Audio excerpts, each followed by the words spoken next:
السلام علیکم ورحمۃ اللہ وبرکاتہ۔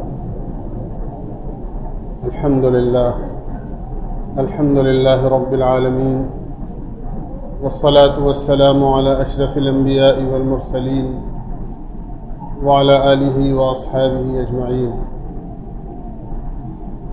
اما بعد فاعوذ باللہ من الشیطان الرجیم، بسم اللہ الرحمن الرحیم،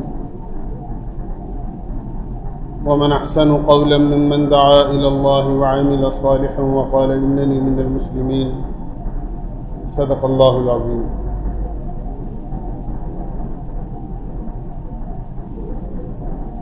میرے بھائیوں، دوستوں، عزیزوں اور بزرگوں،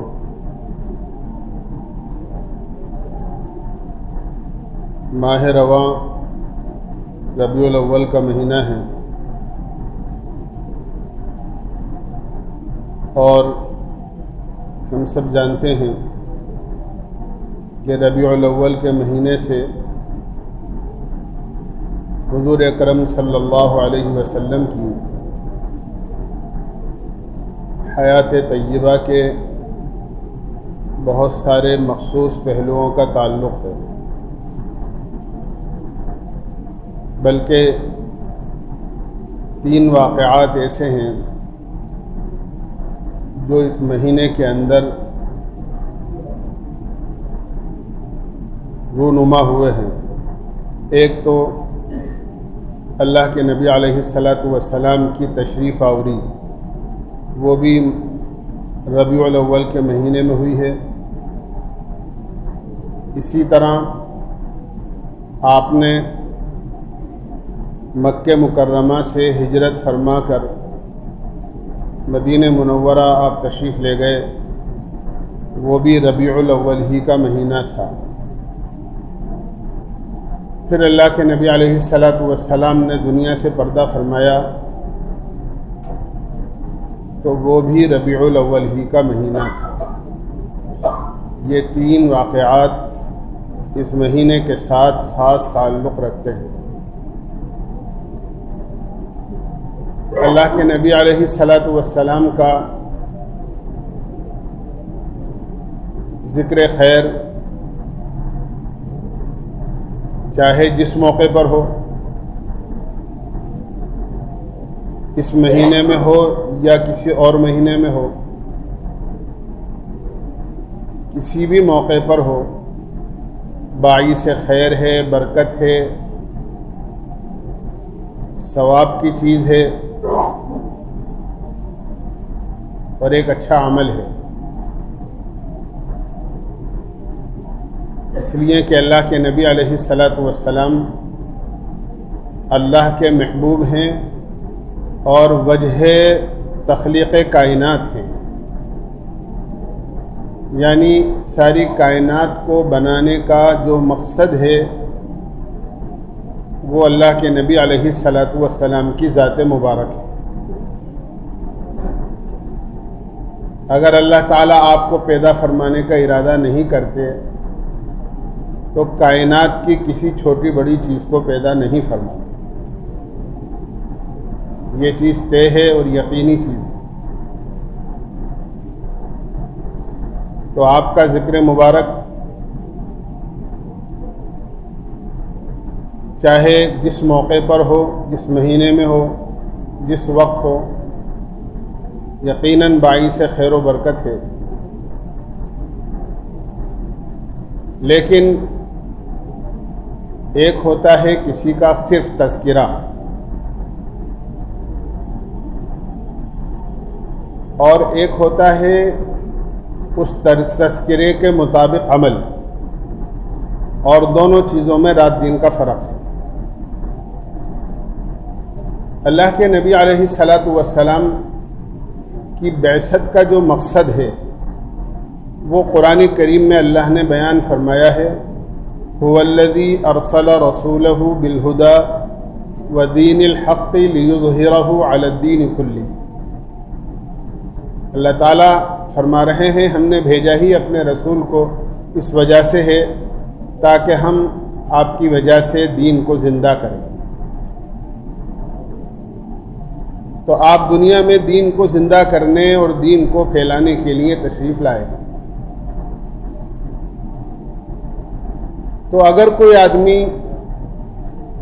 یا کوئی طبقہ اللہ کے نبی علیہ الصلاۃ والسلام کا ذکر خیر کر لے، صرف ثواب تو مل جائے گا، لیکن مقصد اس سے حاصل نہیں ہوگا۔ جس طرح دنیا میں بہت ساری چیزوں کے تذکرے سے مقصد حاصل نہیں ہوتا،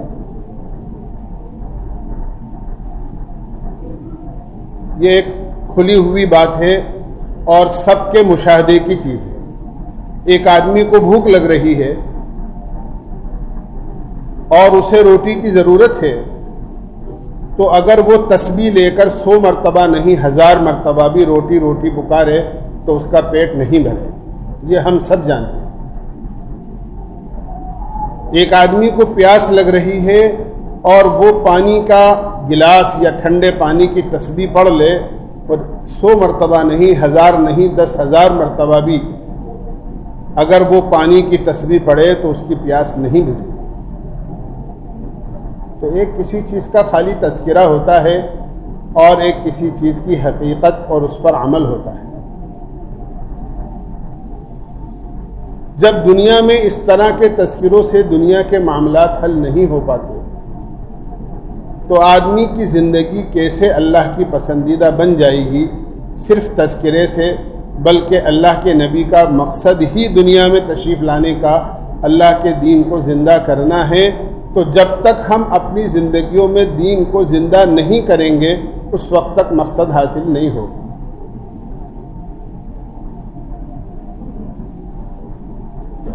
تذکرے سے خوش ہو جانا یہ کافی نہیں ہے، بلکہ آپ کا ذکر مبارک اور زندگی کے تمام پہلو اس لیے ہیں تاکہ ہم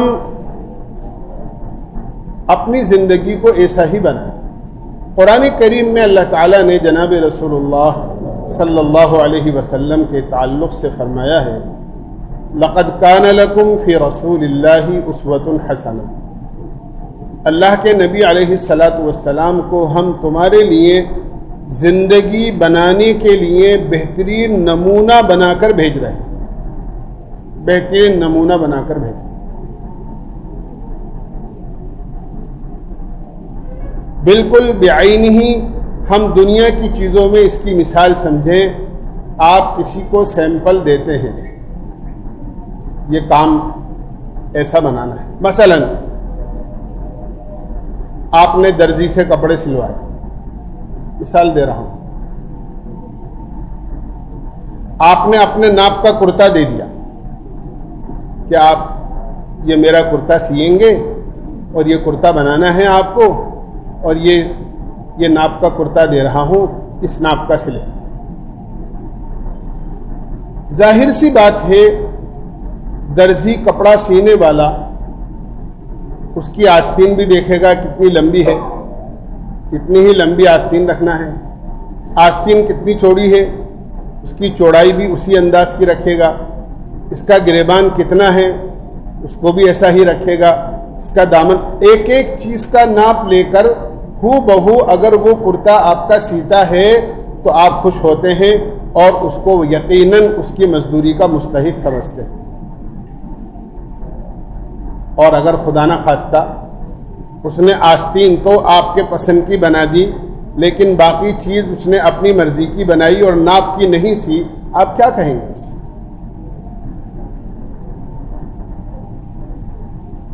یہ میں نے ایک مثال دی ہے۔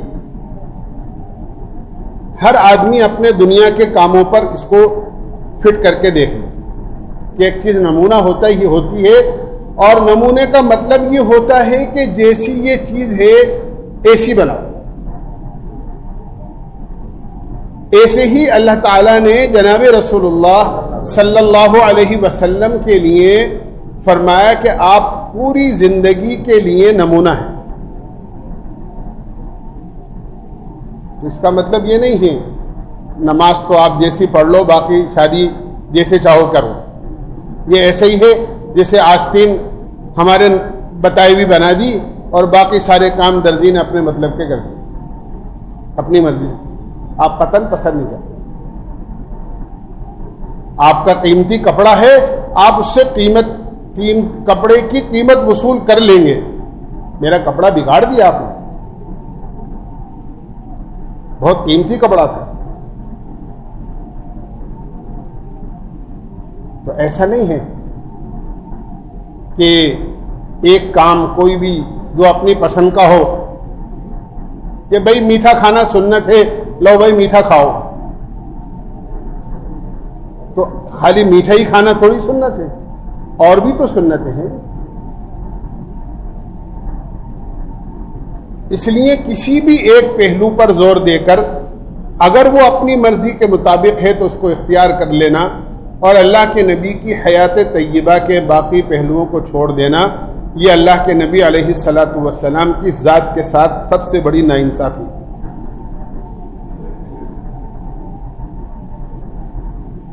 اور اللہ کو قطعاً پسند نہیں، قطعاً پسند نہیں.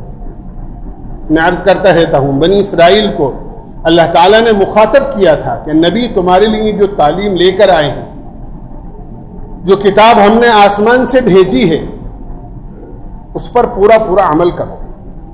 افتؤمنون ببعض الکتاب وتکفرون ببعض. تم اللہ کی بھیجی ہوئی کتاب کے بعض حصے پر تو یقین کرتے ہو اور بعض حصے پر یقین نہیں کرتے، یعنی بعض پر عمل کر رہے ہو، بعض پر نہیں کر رہے. فما جزاء من يفعل ذلك منكم الا خزي في الحیات الدنیا. یاد رکھو، اگر کوئی ایسا کرے گا آدھا تیتر آدھا بٹیر، جس دل چاہا اس پر عمل کر لیا اور جس کو دل نے پسند نہیں کیا اسے چھوڑ دیا. اللہ تعالیٰ نے فرمایا کہ سوائے دنیا میں رسوائی کے دوسرا کوئی اس کا بدل نہیں. الا خزي في الحیات الدنیا، دنیا کی زندگی میں رسوائی ہے اور آخرت میں اللہ کا سخت عذاب ہے. تو اللہ کے نبی علیہ الصلاۃ والسلام کی حیات طیبہ کا تذکرہ تو اس لیے ہے تاکہ ایک ایک چیز معلوم ہو جائے تو آدمی اس پر عمل کرے. کسی چیز کا معلوم ہو جانا یہ اصل نہیں ہے، یہ تو معلومات کہلاتی ہیں.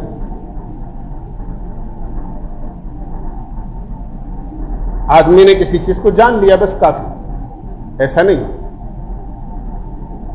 بلکہ اصل چیز یہ ہے کہ جو معلوم ہو جائے اس پر عمل ہو. علماء نے لکھا ہے حضرت عمر رضی اللہ عنہ نے سورہ بقرہ جو تقریباً 2.5 سپارے کی ہے، وہ 8 سال میں اس کو حفظ کیا تھا. 8 سال. جبکہ ہمارے یہاں مدرسے میں پڑھنے والا بچہ اس کو 2.5 مہینے کے اندر حفظ کر لیتا ہے. کوئی بچہ حفظ کرے تو 1 مہینے کا 1 سپارہ ہوتا ہے.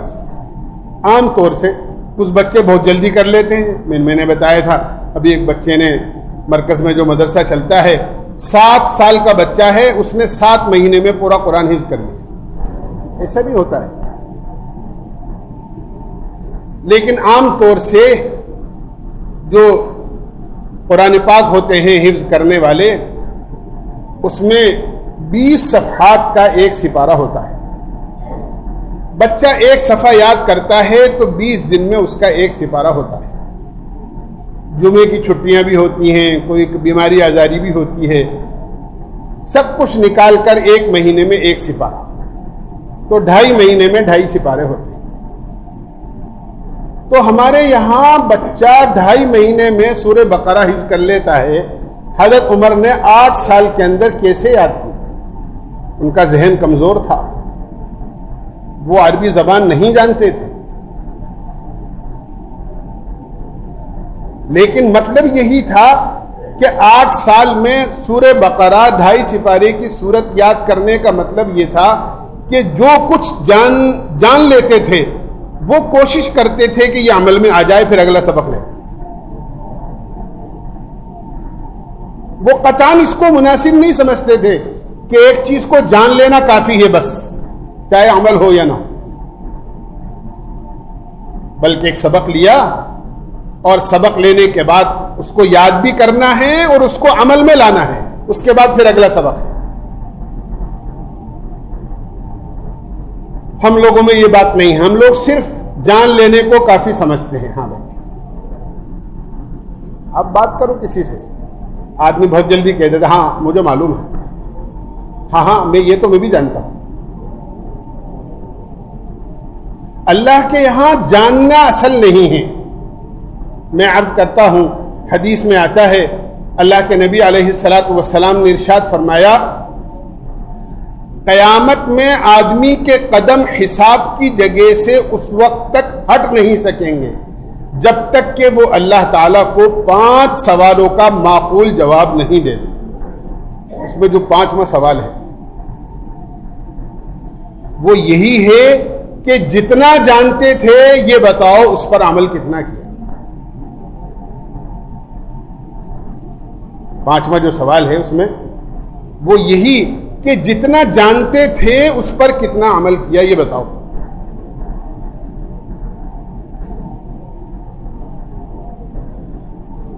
یہ بہت ضروری تھی.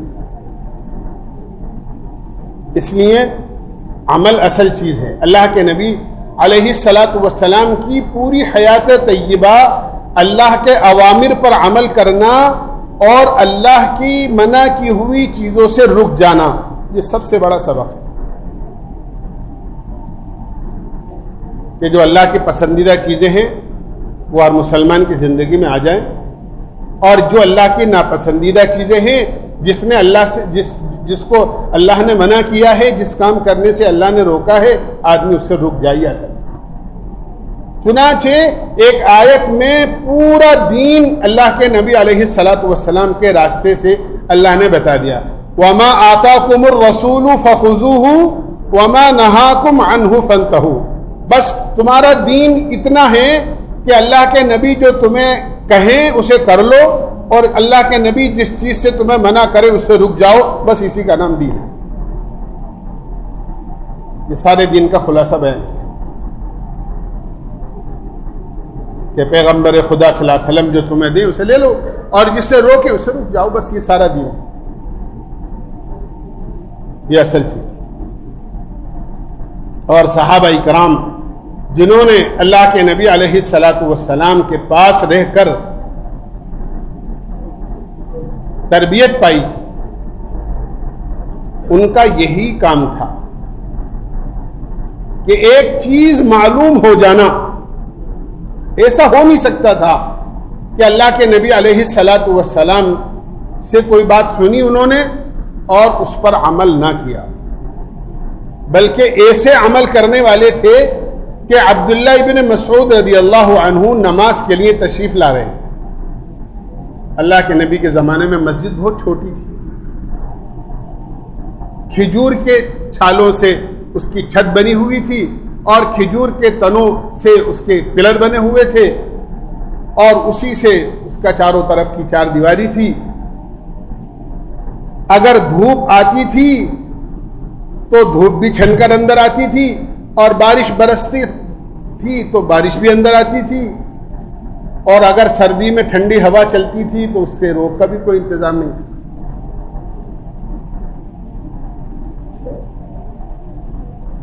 اس سے روک کا بھی کوئی انتظام نہیں. یہ چھوٹی سی مسجد اللہ کے نبی علیہ الصلاۃ والسلام, حتیٰ کہ سن 9 ہجری تک مسجد بننے کے 8 سال بعد تک اللہ کے نبی کی مسجد میں چراغ بھی نہیں جلا تھا. سن 9 ہجری میں سب سے پہلے چراغ جلایا حضرت تمیم داری رضی اللہ عنہ. مسجد کچی تھی لیکن نمازی پکے تھے. مدینہ منورہ میں تلاش کرنے کے باوجود بھی کوئی بے نمازی نہیں ملتا, تلاش کے بعد بھی نہیں ملتا. نمازی بالکل پکے تھے, مسجد کچی تھی, حالانکہ دھوپ بھی آ رہی ہے, بارش بھی آ رہی ہے. آپ دیکھو کتابوں میں کہ فضائل رمضان میں جو حدیث اللہ کے نبی علیہ الصلاۃ والسلام کی لکھی ہوئی ہے, صحابہ فرماتے ہیں ہم نے دیکھا رمضان المبارک کی طاق راتوں میں جو پہلی رات تھی 21ویں شب, اس رات کو بارش برسی اور ہم نے دیکھا کہ اللہ کے نبی علیہ الصلاۃ والسلام نے فجر کی نماز پڑھائی اور جب آپ نے سجدے سے سر اٹھایا تو پانی برسنے کی وجہ سے جو زمین گیلی ہو گئی تھی اس گیلی مٹی کے نشانات سجدے سے اٹھنے کے بعد اللہ کے نبی کی پیشانی اور ناک پر موجود تھی، یعنی مصلی بھی نہیں، ایسی سادگی تھی۔ یہ اللہ کے نبی کے مسجد کا حال۔ میں نے عرض کیا مسجد کچی تھی، نمازی پکے تھے، باوجود ایسی سخت حالات کے کسی کی ہمت نہیں تھی جو جماعت کی نماز چھوڑ دے۔ آج چاہے ہمارے گھر کچے ملیں گے لیکن مسجدیں پکی ہیں، گرمی میں ایئر کنڈیشن لگے ہوئے ہیں، سردی کے موسم میں سردی کے بچنے کا انتظام ہے، اس کے باوجود بھی نمازی مسجد میں نہیں ہوتے۔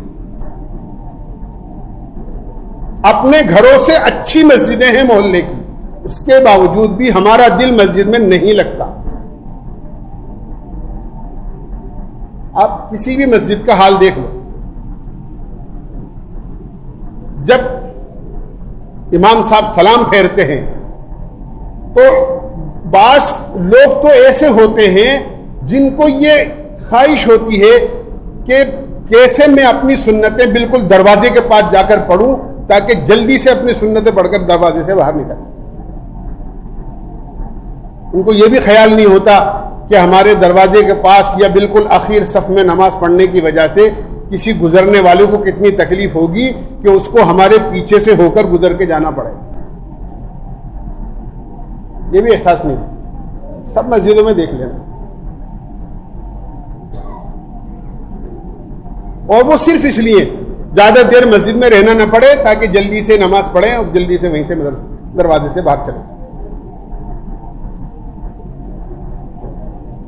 اللہ کے نبی علیہ الصلاۃ والسلام نے جبکہ فرمایا مسلمان کے لیے مسجد ایسی ہے جیسے مچھلی کے لیے پانی ہوتا ہے، کہ مچھلی پانی کے بغیر زندہ رہ ہی نہیں سکتی، پانی چاہے کیسا بھی ہو، صاف ہو، گدلا ہو، مٹیالہ ہو، لیکن مچھلی زندہ رہے گی تو پانی میں رہے گی۔ اب پانی سے مچھلی کو نکالیں گے تو مچھلی مر جائے۔ آپ نے فرمایا کہ المؤمن فی المسجد کالسمک فی الماء، مومن مسجد میں ایسا ہے جیسے مچھلی پانی میں ہو، کہ مسلمان کا دل مسجد میں ایسے لگتا ہے جیسے مچھلی کا دل پانی میں لگتا ہے۔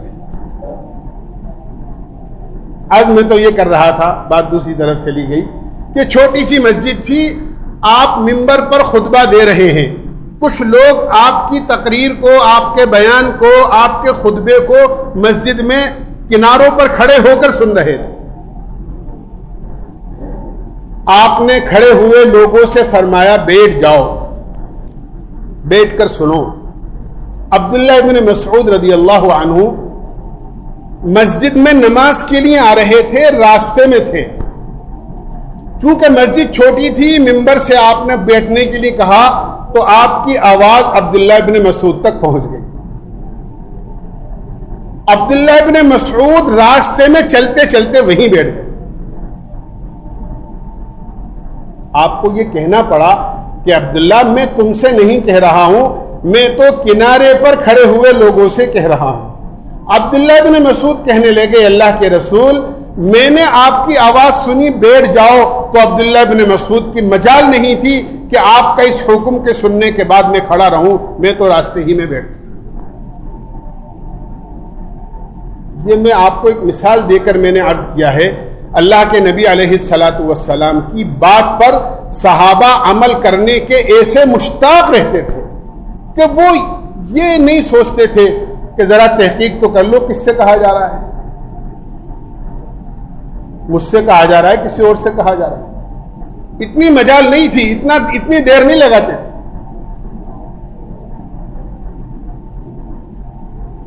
ہم سب جانتے ہیں، واقعات ہم نے سن رکھے ہیں، زمانے جاہلیت میں شراب بہت پی جاتی تھی، اور لوگ بڑی بڑی تجارتیں شراب کی کیا کرتے تھے، لاکھوں کروڑوں روپے کی مالیت شراب پر وہ لگا دیا کرتے تھے خریدنے اور بیچنے پہ، کیونکہ شراب کے حرام ہونے کا کوئی حکم نازل نہیں ہوا تھا۔ اللہ کے نبی علیہ الصلاۃ والسلام کے اوپر شراب کے حرام ہونے کی آیتیں نازل ہوئی۔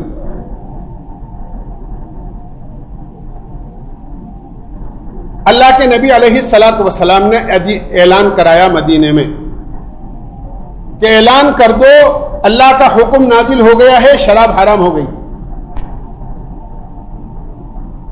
اسلامی تاریخ میں لکھا ہے کہ اللہ کے نبی علیہ الصلاۃ والسلام کے اعلان کرنے والے کے آواز سن کر، کیونکہ شراب اس وقت میں حلال تھی اور حرام نہیں ہوئی تھی تو سب پیتے تھے شراب، لیکن تاریخ میں یہ بات لکھی ہے کہ جس کے ہاتھ میں بوتل تھی اللہ کے نبی کا اس حکم کو سننے کے بعد اس نے گلاس میں نہیں ڈالی، جس نے گلاس میں ڈال لی تھی اس نے اپنے منہ کے نہیں لگائی، اور جس کے ہونٹ تک گلاس پہنچ گیا تھا اس نے گھونٹ نہیں بھری، اور جس نے گھونٹ بھر لی تھی اس نے تھوک دی اس کو اور حلق سے نیچے نہیں اتاری، اور جو حلق سے نیچے اتار چکا تھا اس نے انگلی ڈال کر طے کر دی کہ اب جب شراب حرام ہو گئی ہے تو اس کو ہم نہیں پی سکتے۔ اور مدینے میں شراب لاکھوں کروڑوں روپئے کی مالیت کی بارش کے پانی کی طرح اس طرح بہی ہے کہ جب کبھی بارش ہوتی تھی تو شراب کی بدبو مٹی سے آیا کرتی تھی، شراب اتنی پیوست ہو چکی تھی مٹی کے، اس طرح شراب جیسے بارش کے زمانے میں بارش کا پانی بہتا ہے اس طرح شراب بہی۔ یہ عرض کر رہا ہوں ہمارے میں اور صحابہ میں فرق، کہ صحابہ اللہ کے نبی کی کوئی بات سنتے تھے، اللہ کا کوئی حکم سنتے تھے اور اس پر فوری طور پر عمل کرتے تھے، چاہے وہ چیز کتنی ہی محبوب کیوں نہ ہو، چھوڑ دینے کا حکم آیا چھوڑ دیتے تھے، کوئی چیز کتنی ہی ناگوار کیوں نہ ہو اس کو اپنانے کا حکم آتا تھا اپنا لیا کرتے۔ یہ ہے اصل سیرت کا مقصد اور اللہ کے نبی علیہ الصلاۃ والسلام کی